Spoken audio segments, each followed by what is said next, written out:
사도신경 우리의 신앙을 고백하며 새벽 예배 하나님께 올려드리겠습니다. 전능하사 천지를 만드신 하나님 아버지를 내가 믿사오며 그 외아들 우리 주 예수 그리스도를 믿사오니 이는 성령으로 잉태하사 동정녀 마리아에게 나시고 본디오 빌라도에게 고난을 받으사 십자가에 못 박혀 죽으시고 장사한 지 사흘 만에 죽은 자 가운데서 다시 살아나시며 하늘에 오르사 전능하신 하나님 우편에 앉아 계시다가 저리로서 산자와 죽은 자를 심판하러 오시리라. 성령을 믿사오며 거룩한 공예와 성도가 서로 교통하는 것과 죄를 사하여 주시는 것과 몸이 다시 사는 것과 영원히 사는 것을 믿사옵나이다. 아멘. 이 시간 우리에게 주시는 하나님의 말씀은 신명기 11장 13절부터 21절까지의 말씀입니다. 제가 받들어 봉독하겠습니다.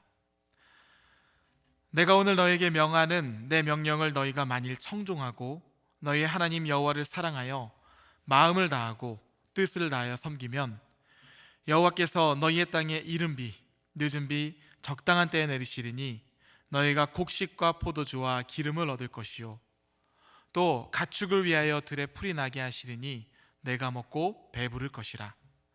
너희는 스스로 삼가라. 두렵건대 마음에 미혹하여 돌이켜 다른 신들을 섬기며 그것에게 절함으로 여호와께서 너희에게 진노하사 하늘을 닫아 비를 내리지 아니하여 땅이 소산을 내지 않게 하심으로 너희가 여호와께서 주신 아름다운 땅에서 속히 멸망할까 하노라. 이러므로 너희는 나의 이 말을 너희의 마음과 뜻에 두고 또 그것을 너희의 손목에 매어 기호를 삼고 너희 미간에 붙여 표를 삼으며 또 그것을 너희의 자녀에게 가르치며 집에 앉아있을 때든지 길을 갈 때든지 누워있을 때든지 일어날 때든지 이 말씀을 강론하고 또 내 집 문설주와 바깥문에 기록하라. 그리하면 여호와께서 너희 조상들에게 주리라고 맹세하신 땅에서 너희의 날과 너희의 자녀의 날이 많아서 하늘이 땅을 덮는 날과 같으리라. 아멘. 함께 기도하시겠습니다. 사랑의 하나님, 감사합니다. 광야 같은 세상 가운데서도 하나님의 은혜의 옷을 입혀주시고 우리의 마음과 생각 가운데 예수님의 평안을 부어주시니 감사합니다.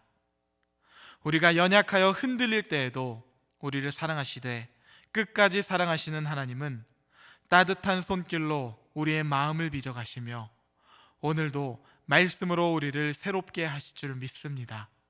하오니 말씀 앞에서 우리의 모습을 비춰주시고 나아갈 길을 환하게 열어주시옵소서. 특별히 하나님, 코로나고 신음하는 열방을 위해 기도합니다. 처음 겪는 현상으로 세상이 혼돈하고 공허하며 흑암이 깊음 위에 있는 것만 같습니다. 그러나 우리 하나님은 무로부터 온 세상을 창조하신 창조의 하나님이시오니 신음하는 열방 가운데 새 일을 행하사 회복해 하여 주시옵소서. 오늘도 우리의 심령 가운데 들려주실 하나님의 말씀을 기대합니다. 내 잔이 넘치게 부어 주시옵소서. 예수 그리스도의 이름으로 기도합니다. 아멘. 할렐루야. 네, 오늘은 우리의 마음을 만지시는 하나님이라는 제목으로 하나님 말씀 전하도록 하겠습니다. 서울에서 부산까지 여행을 간다고 할 때 이 여행을 가장 빠르게 갈 수 있는 방법이 있다고 합니다. 그게 무엇일까요? 저는 처음 이 질문을 들었을 때 두 가지의 생각이 번뜩 떠올랐어요. 첫째는 비행기. 그러자 땡. 그럼 KTX? 땡. 이렇게 아주 1차원적인 대답을 했는데요. 여러분들은 어떤 생각들을 떠올려 보셨습니까? 서울에서 부산까지 가장 빠르게 가는 방법, 그것은 바로 사랑하는 사람과 함께 가는 것이라고 합니다. 이렇게 로맨틱한 정답일 줄은 몰랐습니다. 그런데 가만히 생각해 보면 정말 근사한 대답 같지 않습니까? 한 번쯤 이런 경험들을 해보셨을 것 같아요. 아무리 먼 거리를 하더라도 사랑하는 사람과 함께 웃고 함께 이야기 나누다 보면 어떻게 됩니까? 어느새 벌써 도착해 있는 것이죠. 벌써 도착했어? 왜 이런 반응이 나올까요? 내 마음이 그렇게 느끼기 때문에 그래요. 물리적인 거리, 물리적인 시간과는 상관없이 우리의 마음이 그렇게 느끼는 것입니다. 이 사람이 좋고, 이 시간이 좋고, 이 여행이 좋으니까 빠르다고 우리의 마음은 느끼는 거예요. 이와 반대로 세상에서 가장 먼 거리도 하나 있는데요, 바로 우리의 머리에서부터 마음까지의 거리라고 합니다. 이것이 물리적으로는 한 치밖에 되지 않습니다.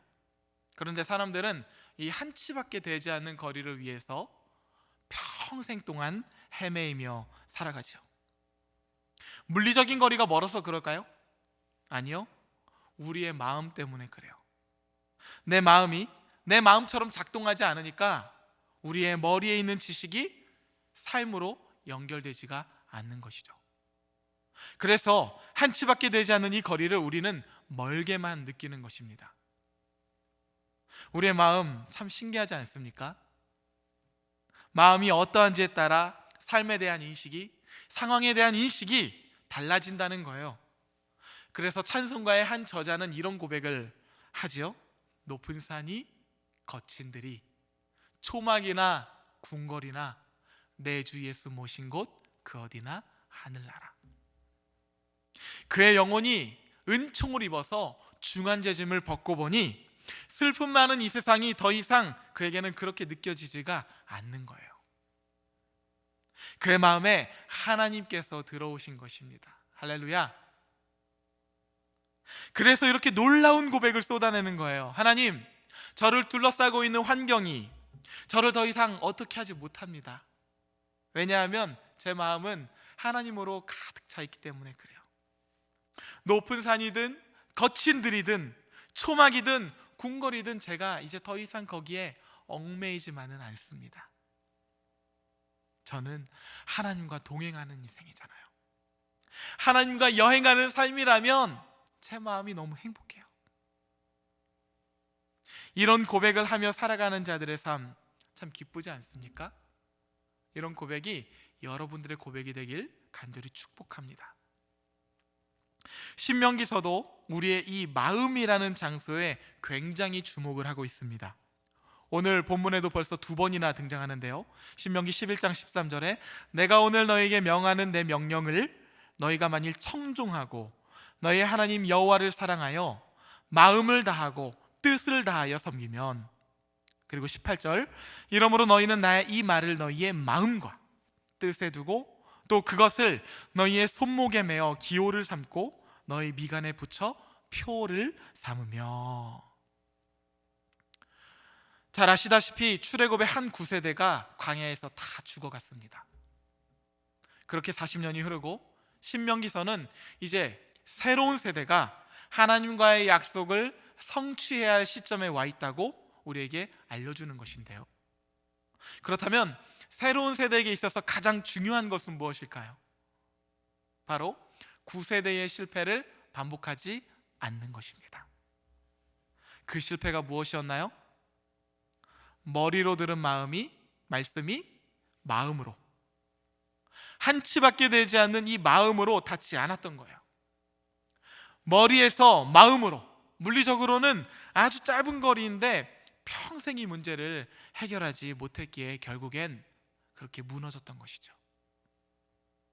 그들이 받은 은혜가 부족해서일까요? 아니면 그들이 목도한 기적이 너무 미비해서 그랬던 것일까요? 아니요, 그들은 누구보다 큰 은혜를 받았고요, 그들은 누구보다 놀라운 기적을 경험했던 사람들이었습니다. 그런데도 실패했어요. 왜일까요? 이건 우리가 너무 잘 알지 않습니까? 우리도 매일같이 실패하잖아요. 인간은 연약하기 때문에 그렇습니다. 그래서 이제 하나님께서는 신명기를 통해서 2번의 실패가 없도록 하나님의 말씀을 어디에 새겨주고 계신가요? 마음에, 우리의 마음에 새겨주고 계십니다. 이제는 하나님께서 2번의 실패는 없도록 우리의 마음에 새겨주고 계신 것이에요. 그래서 신명기서는 마음이라는 단어를 그렇게나 강조하고 있는 것입니다. 자, 그럼 40년 전에 돌판해 주셨던 말씀과 40년이 지난 지금 이스라엘의 마음에 새겨주고 계시는 마음, 어떻게 다를까요? 우리는 여기서 하나님의 사랑과 인내 그리고 배려를 발견해야 합니다.